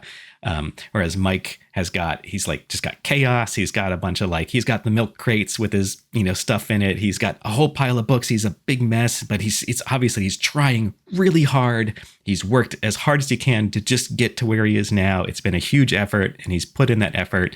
He's really into it. Try to just set up a little bit of like character background through those sorts of things. Other times it's much more direct, like, when Elastigirl's creeping around Screenslaver's lair in Incredibles 2, like there's vignettes of like, here's a thing that talks about hypnosis. Here's a thing that talks about anatomy of the eye or whatever. Like there's a couple things that she goes by that like shows that this dude has worked up technology to hypnotize people. That's the setup. You know, that's kind of the thing you're supposed to get from this. So there's like that side of it. And then some of it's just much more cinematography related. Like we work with the folks in camera and staging to direct the audience's eye. Like, and that sometimes is something that they do the bulk of that work setup, but then a lot of times they're working with rougher sets. And so we'll do things like, okay, we have this, you know, for every single shot, one of the set dressing artists will have a look, and they will say, we want to be looking at the character here, but there's some distracting stuff over here, so you get rid of that. Or, you know, let's rearrange these trees in the background so that they form a diagonal line so that your eye kind of is directed toward this thing. Or, you know, just rearrange a bunch of stuff so that your eye is taken on a little tour, or make sure that you're looking at the right place. So when we cut from shot A to shot B, you're not looking over here when you should be, you know, looking over on the left when you should be looking on the right, that sort of thing. So we try to like make all that stuff work so that the audience isn't missing anything. Like they're not being distracted by something weird. They're not like the character in the foreground isn't having a meaningful conversation while there's a big poster in the background with a bunch of text on it that people are like, oh, what's that? And they start reading the text in the background. So like, we'll take the poster away or something like that. Like it's all of these little odds and ends that you don't necessarily think about, but it's what kind of like smooths out the whole film. It's like there's all these little odds and ends that make sure that you're always along for the ride, you know, on the film, and not being distracted by random stuff in the background. How far would you go, or in your specific role, let's say going from a black and white little sketch of the storyboard to actually, for example, just creating the lists of what would you need for the room of Mike Wazowski? Like the ideas of milk crates or whatever type of his old hat that he loved as an inspiration and so on, to go from the storyboard to these lists of objects and then actually starting to implement them and potentially even considering, let's say, color combinations, considering what you just mentioned also, potential camera moves in the future. So that's something that is, I don't know, super like a pink lamp that would be glowing. That wouldn't be a good choice for obvious camera framing reasons. What's the process of going from storyboard to the implementation? Okay, let's start with these objects. It's a long process. That's but is it a deliberate, and is this one thing that your specific job is, or are there more people that help with the translation, going from let's say the artistic translation and choices of assets, going from the interpretation of the storyboard to what actually will be in the final rendered frame? Yeah, it is most definitely a team effort. There are a bunch of folks, the art department, like they're the ones that come up with the bulk of the design. And sometimes it's very thorough, sometimes it's less thorough, sometimes it's a sketch on a napkin, that sort of thing. Like it has a wide range, but they tend to be on early. So like the earliest folks on a film are like the writer, and the storyboard folks, and then editorial, and they do the bulk of the like kind of getting a bunch of stuff turned into sort of a film. And then you add like the production designer and then some of the art directors, and they start figuring out like, okay, well, you guys drew these pictures. What if that looked like this? And then they, have illustrations, concept art, etc., and try to get a feel for the film. And then as the department supervisors come on and the department leads come on, that's when we start, okay, now we got this piece of artwork. Now, what if we translate that into 3D like this? And then we start, kind of working out the first, I would say like for us, the first set or two tend to be like relatively time consuming. Like they take 2-3 times longer than anything else in the film for us to build, because we tend to use those as like, we iterate and we, explore and do a lot of development and try to figure out what the film looks like based on those first couple sets. So as far as the little details go, sometimes it's spelled out by the art department. Sometimes it's, like we have most of our modeling and set dressing and shading folks, like they have, a lot of them have fine arts backgrounds. They have opinions. They've been doing this for a long time. They've worked on, many, many films collectively. And like they have the kind of cinematic knowledge to know like and to what could be in there and to pitch things themselves. And they sometimes they try stuff out and they say, okay, well, I added this stuff in because I thought it made sense in the story for these reasons. And then people go, oh, that's a good idea. Sometimes they go, actually, that kind of conflicts with this other thing over here. So maybe let's take that back out. And they go, okay, cool. And so it's this big collaboration between multiple departments. And then the folks in camera and staging will, sometimes they'll move things around a little bit for improved composition. And sometimes they'll ask for stuff like, hey, can we make it so that this wall is movable, and we'll just fly the wall away, or, let's make the room a little bit bigger. And there's an early stage in modeling there too, where that previs that we talked about earlier happens, and we make sure that the rooms aren't too small, or we didn't just try to stuff 5 big characters into a little tiny car to have a whole rolling conversation. And you can't ever, this is actually Lightyear. We had to deal with this a lot because we had a lot of characters and vehicles, and we had to make sure that there was room for the camera to be in there. Like, how do you shoot that, as opposed to, sure, you can put them in there and they all fit into their seats and stuff like that, but how do you shoot that? Like, just like you'd have a car on a flatbed truck with a camera stuck to the outside of the windshield, like on a practical shoot, like you have to figure out how that actually works. So there's a bunch of elements in there, but it's no one's sole responsibility, as far as figuring out those little details. That really comes down to lots of people who are all very good at their jobs, all working together to figure this stuff out. And to go in this process to make it actually a bit faster and more efficient, is this where let's say some of the real-time rendering technologies would come in, like the Solaris in Houdini, the USD rendering context, or potentially also like the XPO for RenderMan. Is that something that you would say to cycle through those aspects faster in the decision-making, so that you don't need to, let's say, waste render cycles? Yeah, I think that something like the game engines, we haven't found a good way to use those yet, mostly because the there's a lot of asset prep for that to be useful. Like I would love to be able to build worlds like some of the videos that were rolling around 5-10 years ago using Unreal, and like building some of the, like, one of the, I don't remember which Star Wars game it was, where they were just putting all chunks of, you know, terrain down and painting trees, and it was fast and amazing. But the prep work to have that be possible, to have a tree with, you know, real-time shading, all this other stuff like that, we found that to be, you know, kind of prohibitive. You know, we don't want to do all this prep for a game engine when it's just going to go to RenderMan later. But that said, we have like a shading tool that we use that's a real-time, you know, shading engine that has been extremely helpful, because it used to be that like the shading was either done in Katana or it was done in Slim, you know, if you go back further. But now we have a tool called Flow that is super helpful for exactly that sort of thing. Being able to, like, you know, you just drop on like a global concrete shader and you're like, okay, there's my base concrete. Let me make a new version of that, and then start adding these other things on. And you can sit with someone and dial it real time, you know, for the most part, or, you know, get to the point where you can say, well, here it looks like this, and then here I can change this and it looks like that. Or is this change, dial your displacement, dial it, all these sort of things in real time. And so while we haven't gotten to the point where that is being realized further down the pipeline, I feel like that's in the near future, as far as things like, you know, lighting and being able to visualize shading and lighting earlier in the pipe. But I think it's definitely something that we want to have going on, you know, in more places, in more departments, you know. But it's being that we have so much proprietary software means we have to either integrate outside tools into our proprietary stuff, or we have to write our own tools. So it's one of the drawbacks, you know, of, you know, the benefits of having all these proprietary tools is you have a whole pipeline that does exactly what you want it to do, and it's geared specifically for making, you know, whatever 2200 shot animated features. Like it's, you know, it does that really well. It's like a big industrial strength machine to do that thing.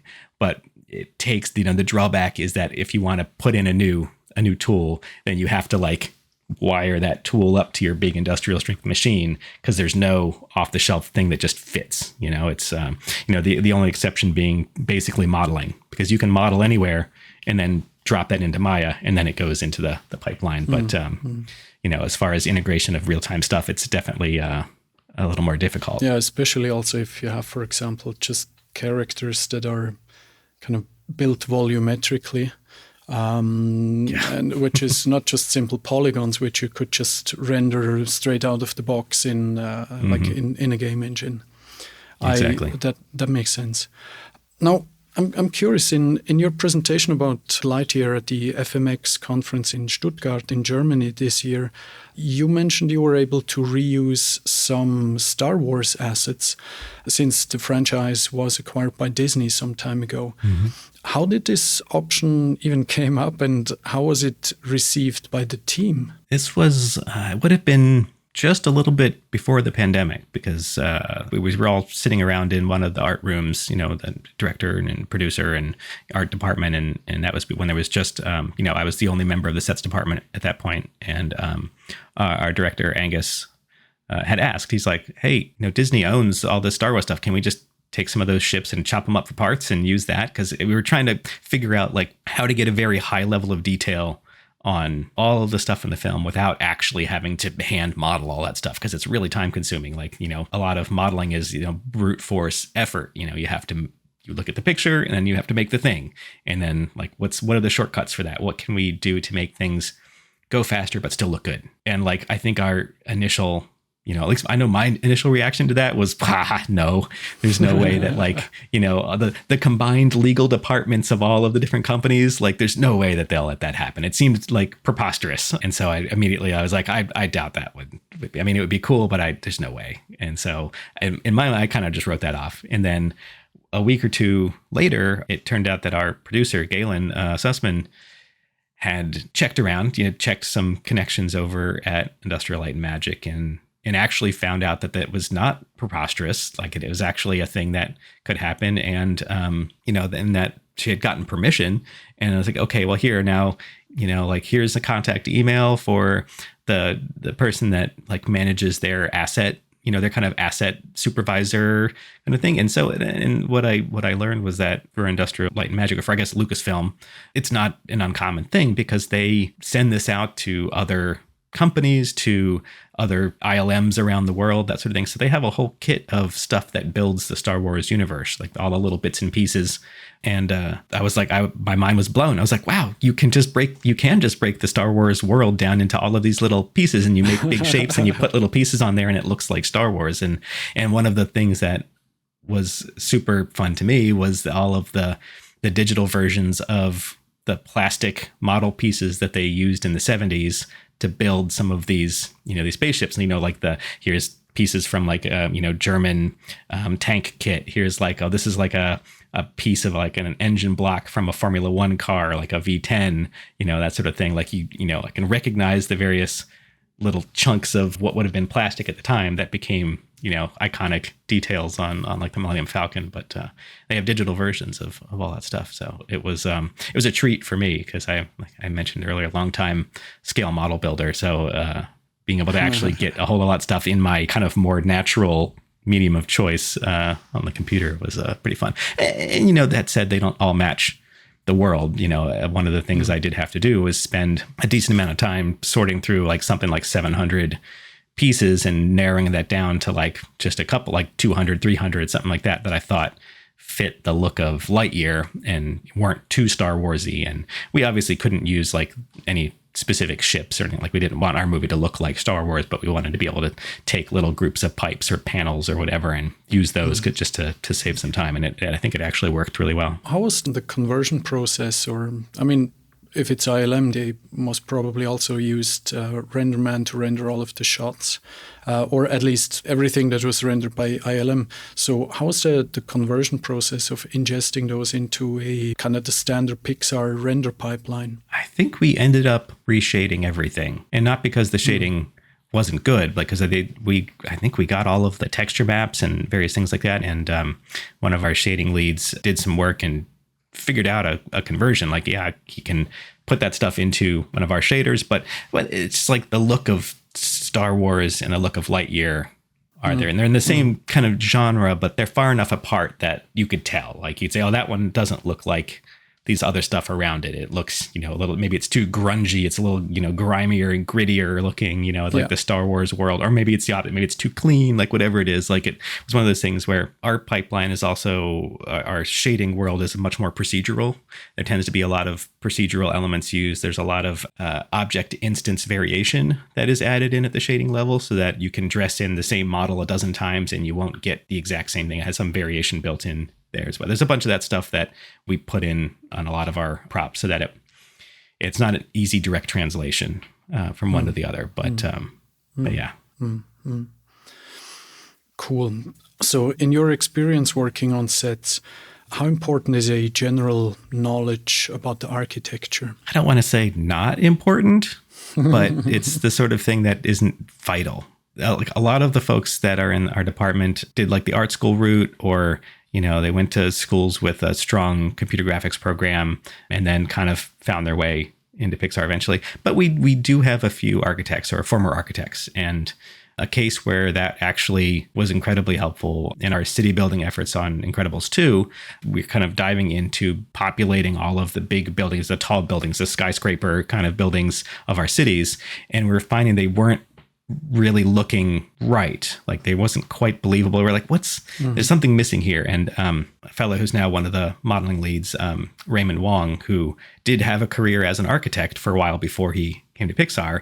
And we said, Raymond, you were an architect. Like can you have a look at these buildings and give us some feedback? What's the deal here? And what he did was he looked at that and said, oh, well, it's because, what you need for every X number of floors, there has to be a utility floor. And then there, for every all of these, the rules that he knew just off the top of his head about tall buildings and that sort of thing. And so he started giving artists feedback, and he kind of just took the leadership on, all of that stuff. And it suddenly made all of those buildings feel right. It wasn't even a matter of like, we're missing specific details. It just didn't quite feel right. It didn't feel like a city. It didn't feel quite like a real building. And so he started, giving all of these notes, and suddenly it kind of all clicked and started working a lot better, that sort of thing. So not vital, but it's also something that we all have to deal with. So, you don't have to be an architect, but you have to know a lot of things about architecture. Yeah. Yeah, yeah. No, that makes absolute sense. Also in the sense of scaling the world, scaling the building so that everything becomes feasible and kind of tied together to tell the story, right? Mm-hmm. Sweet. Let's move into a little bit more fun territory. What's the I've deal? been having fun the whole time. What are you talking about? Oh, well, true that.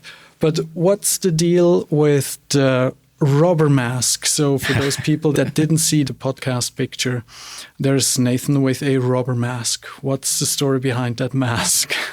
It's nothing too deep. I think towards the end of Incredibles 2 production, to kind of show leadership, asked each department to put together a little video about their department for the wrap party. And so before, they play a bunch of these things strung together before the wrap party when everyone's in a big theater.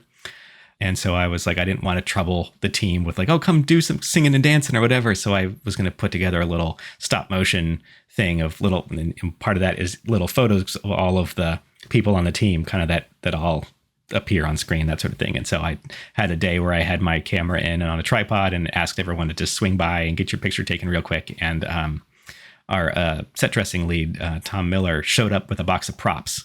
And so he had all of these masks and he had a bunch of other odds and ends that he had brought in. And I was like, okay, well, we don't need everyone to have a bunch of props, but I like the masks. We can have everyone take like, superhero picture and supervillain picture. And so that's what that is. That's my supervillain picture from that photo shoot of just like, trying to do if you just imagine an evil laugh there, that was the thought. Oh, it's so awesome. I love this picture. I had to use it. Cool. Talking about more fun, because it's never going to end the fun here. So if I'm not mistaken, you know a lot about wine. That's something I think I picked up one of the evenings where we had dinner together some time ago. Do you have any tips on this regard, and can you elaborate a little bit on that hobby, if it's a hobby? Mm-hmm. I don't want to pretend like I'm an expert because my knowledge is mostly limited to Northern California because that's where I've lived for about 20 years now. So, and we have like the Sonoma and Napa Valleys are big wine regions here. But I think that the thing that I enjoy is flavors. So I'm kind of a little bit of a foodie, and that includes wine as well. But that's my main angle on that. It's like but I also find the science behind it really interesting. Talk about the science of winemaking. At a simple scale. Like I know that there's a huge amount of technique that goes into winemaking, especially at like the industrial scale, like the big winemakers where they want their wine to taste the same year to year, and so they use all kinds of stuff to make that the case. And that's not really my interest. I like the smaller producers that are presenting a snapshot of a year, like this is a certain kind of fruit grown in a certain area in certain weather. The French word terroir for like it kind of encapsulates the flavor of a region, that sort of thing. Yeah. But I guess I find that interesting. I find that sort of, it has been condensed into this beverage that you can taste and, tastes kind of like maybe like a little bit like minerals or graphite because it was grown on this hillside, or it tastes a little bit, like whatever it is, like all of these, or you can taste oak in there. You can taste the acidity that came from aging in stainless steel, like all of these odds and ends, like these different parts of the process, which I have never attempted to make wine myself. So I don't know it inside and out, but I have absorbed enough over the years that I do find it interesting. And it's that same art meets technology sort of thing where like there's an art to winemaking and there's a technology to winemaking, and the same with food, with, like the science behind baking and the science behind cooking. And like all of these things can be very complex processes that turn into a thing that just tickles your senses, that sort of stuff. So I do enjoy that. I see. When was that? About 2 years ago. That was actually kind of pretty much in the middle of the pandemic. I was doing a intro barista course. I was present, and it was amazing of how incredibly complex this topic in itself is. And I was just kind of curious of, hey, what kind of coffee machine could we potentially buy for the office that makes fantastic coffee, that is also fast to handle and clean? And an entire world opened up. It's like, okay, my life is too short for this stuff. Yeah, I have never gotten into the espresso and coffee. Like I haven't gone down that rabbit hole because yeah, that's one that I probably fortunately for me, like there is a level of coffee quality that I can get up to and I can discern. And then beyond that, my palate is not suited to that. So I don't like bad coffee. But I cannot tell the difference between, this espresso shot that was pulled at this exact temperature for this long and this level of compactness and all those variables. Like I can't tell the difference there. I'm like, I have like a stainless steel double-walled French press, like canister. That's what I make coffee in every single day for my wife and I. And that's what we had. That's where our coffee is. Like we try to source good beans and we grind the beans and that's it. Good enough. Yeah, one of the aspects that was a little bit demotivating to me is the realization that, okay, now I might find the perfect coffee beans and the right temperature and the right pressure with everything that I personally like the most, but then maybe this doesn't meet the general taste of everybody in the office, right? And so I thought, okay, this is sad. Well, and also it might be perfect now, but will it be perfect next year? Because it's plants, it's just plants. And if the plants had a good year or a bad year, then that coffee is going to taste different. I mean, it depends on where you're sourcing because, the big coffee companies will blend beans from various sources to try to get that uniform taste so that their brand. But, like this is the thing with wine, like there are wines that I joined a wine club at a specific winery because that Pinot Noir was so good. Like I have never had stuff as good as that. And then they had a good run for a while. And then it kind of like, oh, yeah, it's good, but it's not what I remember. And then it comes back again. But, it kind of goes up and down depending on it's the same sort of thing because it's an organic process, Yeah. Well, wine club, going to wine clubs, that means there's a certain commitment.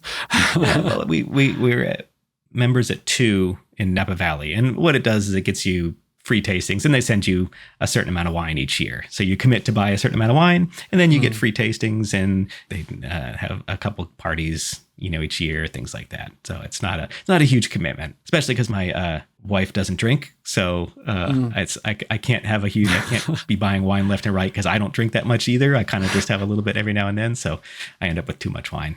It's really the issue. I see. What about other hobbies? There's a couple more things that you really like to enjoy. You mentioned model making before. What else is there? I've been doing scale model building since I was a little kid. So that was one that I've had a few breaks over the years, but that's one that I still do off and on now. But the other one is woodworking and furniture building, that sort of thing, furniture design, that sort of thing. And I feel like it's similar to a lot of these other ones. Having just talked about all these things, I'm like, oh yeah, that's pretty much the same as the other thing because, it's another one of those technical challenges with, an artistic and aesthetic, kind of element to it. But the big challenge for woodworking is that you're working with an organic substance. You're working with wood that was alive and wood that still expands and contracts with humidity. Wood movement is the way that they refer to it. Things like that. So there's thousands of years of history, furniture building all around the world. It's not just like a single culture decided, we figured out how to use wood. It's like it's been everywhere, for most of human history. So there's a huge amount of knowledge to draw upon and to learn. And people that do woodworking as a career can spend their entire life and never stop learning new techniques and new ideas and new designs. And so I just dabble a bit in things. Mostly I was inspired by working on Incredibles 2 in I really like the mid-century design, and aesthetics, that sort of thing. So I've made myself a bit of furniture over the years, but I really just started because I was frustrated with the desk that I was sitting at. And I was like, I want a better desk, but I don't want it made of compressed particle board and veneer if I can help it. I would like it to be made of something sturdier. Or I want it to have I had this list of like things I would like to have.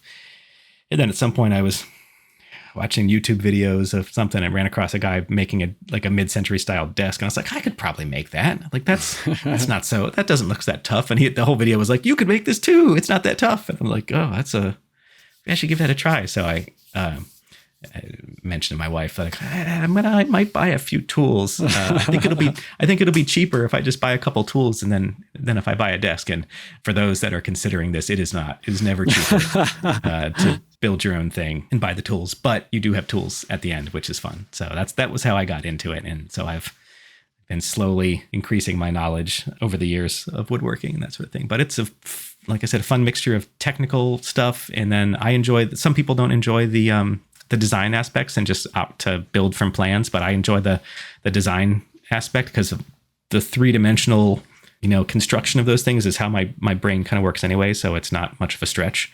It's kind of like, okay, well, yeah, I can figure out the design, and then I figure out the practical implementation, and then figure out what does that mean for wood movement. Do I need to use plywood for certain pieces versus, solid wood, because plywood doesn't move, and all these like odds and ends these things that work all together. I find to be an interesting problem. And it's nice because I can do some design on the computer in something like Fusion 360, make myself plans, like to work from. And then I just go into the garage and pull out all the tools and spend time in there, kind of away from computer stuff, and just kind of doing stuff with my hands and turning wood into powdered wood.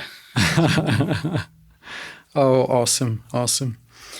If one day you would go back to visual effects, just out of curiosity, what type of movie would you like to work on? I have to admit, when I saw the latest Dune film, the one that came out whatever, a year or two ago, I was like, oh, I wish I worked on that. That was awesome. Because it was I didn't beautiful. See that one. Oh, you gotta see that. It looks amazing. It's a good film, but like the design and the cinematography and just like the world that they built was so cohesive and so well developed and put together that I was like, oh man. And I know some people that worked on that and, did artwork for it and helped, design and build the big ornithopters and stuff like that. And I was like, it's just so cool. Like that's the thing that, like I'm not necessarily looking to hop back into film visual effects, but the things that I find intriguing right now are where the digital and practical worlds blend, and that's woodworking is something like that. But like some of the stop motion stuff that's popular right now has been very interesting because it's, there's digital elements, but there's also practical real world thing. And that stuff tends to be a little more offbeat too. Like it's not as corporate and it has latitude to explore unusual looks and unusual designs and things like that. So that's the stuff that I find inspiring, I think, right now. And if that makes sense. One example of those movies was The Missing Link. I really, really enjoyed that one. I guess a lot of the visual effects for those that are interested were done by Leica.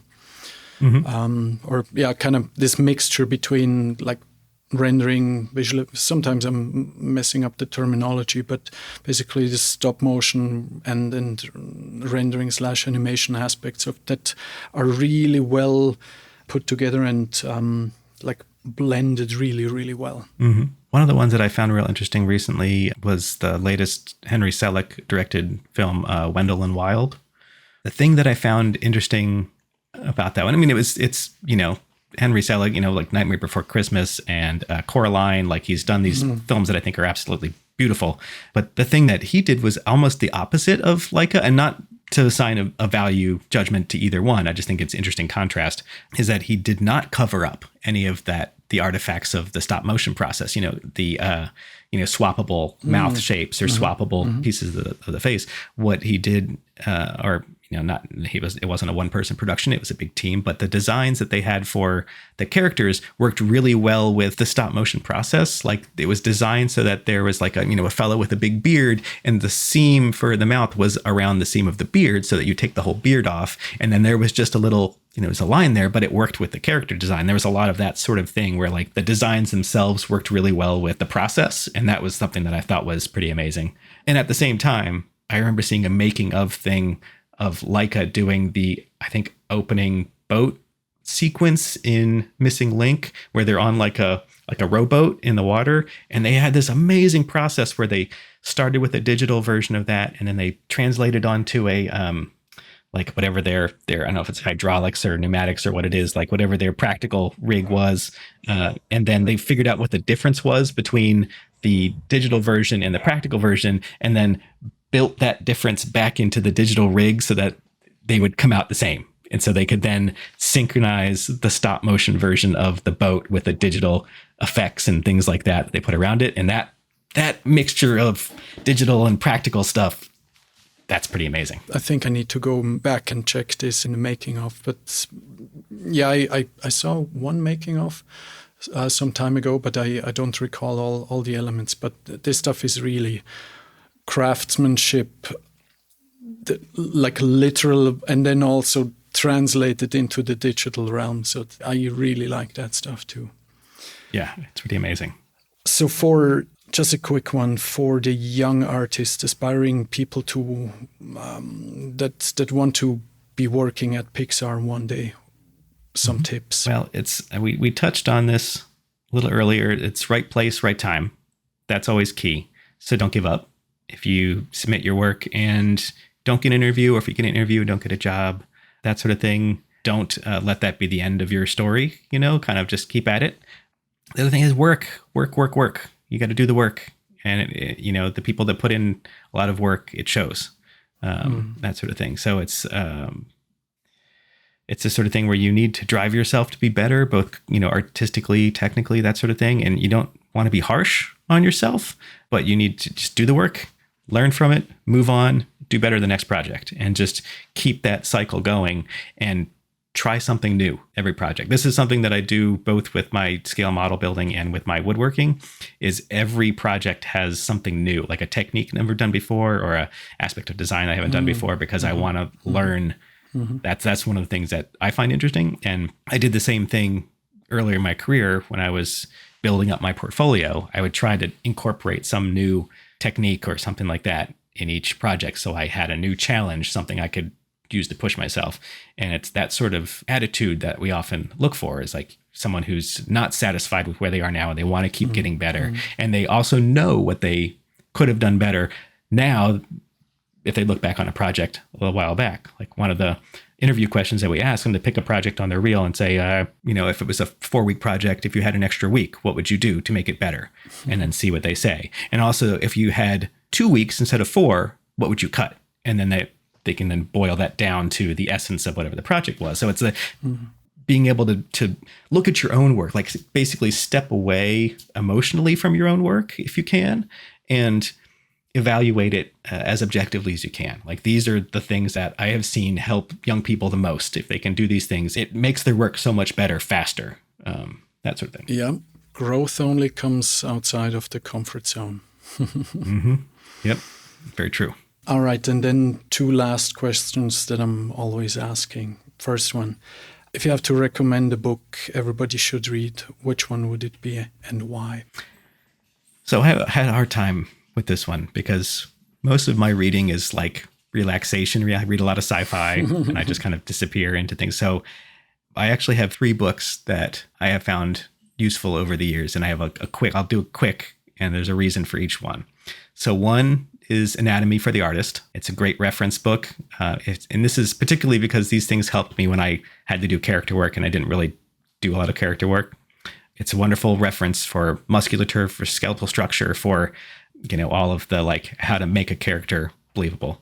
There's a book called The Animator's Survival Guide, and that book saved my butt multiple times when I had to do character animation early in my career, because it gives you, and if you've gone to a school that has an animation program, this stuff might not be super useful because you would have learned all this stuff, but my school was really fine arts oriented and not teaching you how to be an animator. So when I had to I need what's someone look like when they're cartoonily sneaking, around, and that shows you here's how that works. I was like, oh, okay, that makes sense. And you do this and then do these things. And it saved myself on a few projects, in the first couple of years of my career.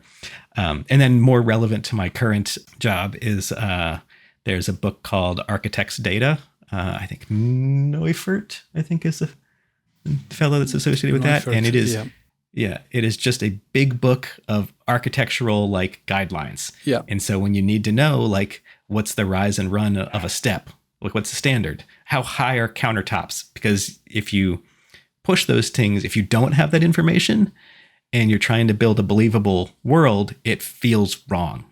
You'll end up with countertops that have no relation to your character size, or doorways that are, you can take creative liberties, but if you're really far off, the world just feels broken. And people go, something weird here, and they don't know what it is. So that's a wonderful, like, it has a bit of information about everything. And I think it's the original version, I think, was from maybe the 40s or 50s, like 1940s, 1950s. Yeah. Like, it's been around for a long time. I think every year or so they are updating it also. And this is such a cool little detail. I would never have thought that this would be one of the book recommendations, but in the field of architecture, it's one of the go-to books regarding construction, and it contains everything from airport runway design, like sizes, to planning parking garages, to everything, ramp slopes for public spaces and so on. So I guess for world building, this is perfect. Yeah, it's just useful to have a little bit of information about a lot of things, because you don't necessarily need it to be super accurate. But when you're sitting at your desk and you go, well, how tall is each, story of a building? Or like you said, like, how sharp should these ramps be if you want it to feel right? I mean, that's one that applies to animation and to visual effects, especially visual effects, when your goal is to replicate reality in a lot of cases. Then just having something you can flip through. And those three are all on there's a bookshelf, right, 5 feet from me, or 1.5 meters for the non-Americans, something like that. But, it's right to my left here that has those 3 books and a bunch of others on there. So that's that's why I came up with those ones. So the short answer to my question from about an hour ago is how relevant is architecture for your type of, or the line of work that you're doing, or your artist, is this one thick book is good enough. It'll get you most of the way there. That's so cool. And then the last standard question that I always have is, if you could change one thing on this planet to make it a better place, what would that be? And take a little bit of inspiration from Ratatouille, and not the same context, but giving everyone a healthy dose of perspective, I think, would be really helpful. And by that, I mean, so much of what we see in the news every day is this, us versus them, the tribalism of humanity. And one of the things that I've enjoyed over the years, being lucky enough to do a bit of traveling, visiting Europe, visiting Japan, visiting, a few places around the world, is I feel like that's given me a bit of perspective, in that people are really not so different. It's not us and them. It's people. It's humanity. We like to sit and share a meal, or have a beverage together. They're universal things to humanity, like playing games and storytelling in particular. Each culture has their own stories, but there's common elements across all of them. People want to leave their mark on the world, whether that's through their children or through an act that they're doing, or making a thing, or whatever it is that they're, and doctors helping people, like all of these sorts of things. Like, everyone has these sort of common goals. And I feel like so much of that, the perspective of that universality, is lost into the daily news cycle, because it's played for ratings, played for drama, that sort of stuff. When if everyone could, do that thing where the astronauts get up into space and they look down and say, oh, there's everybody, there's the whole world. And that perspective of, we're all stuck on that same planet. That little bit of perspective, I think, would fix a lot of things. There's a lot of stuff that people realize, if they realize that they're the guy that lives next door and is their friendly neighbor who they get along with, is not that different than the neighbor on the other side of the planet, who's also friendly and easy to get along with and likes the same stuff. So I think that'd be helpful. Mm-hmm. Amen to that. Very, very cool and very important and very wise words. Thanks for that. And I believe we are at the end. Is there anything last you would like to share with us? Wrap it up. I think I'm going to sing you a little song. No, I'm not going to sing a song. No, I think I've talked enough as it is so far. But thank you very much for having me on. It's been a pleasure chatting. It's nice to be able to just have a fun conversation about all this stuff. And I would like to say I really enjoyed the first 2 episodes. I just managed to listen to those this weekend in kind of preparation, so I wasn't clueless. And I was like, oh, these are really good conversations. So if folks haven't listened to those, I suggest you go do. Thank you so much also for that. That's much appreciated, and exactly the goal why we're doing all of these things, to share some value and also share some stories that are lesser known in the industries, and it just in general help people to move forward. Mm-hmm. Yeah, so also obviously in the description of the podcast, we are going to link the social links, Nathan's social links, also where you can go, or where the audience, you guys can go check out some of the miniature models and some of the photographs of the woodwork that Nathan is doing. So, and go and like his work also. Awesome. Thank you, Nathan. It's been an absolute pleasure to Thank you. Hear all your wisdom and your thoughts on your work. I guess that's it. Thank you so much. Thank you for having me. All right. Cheers. Bye-bye.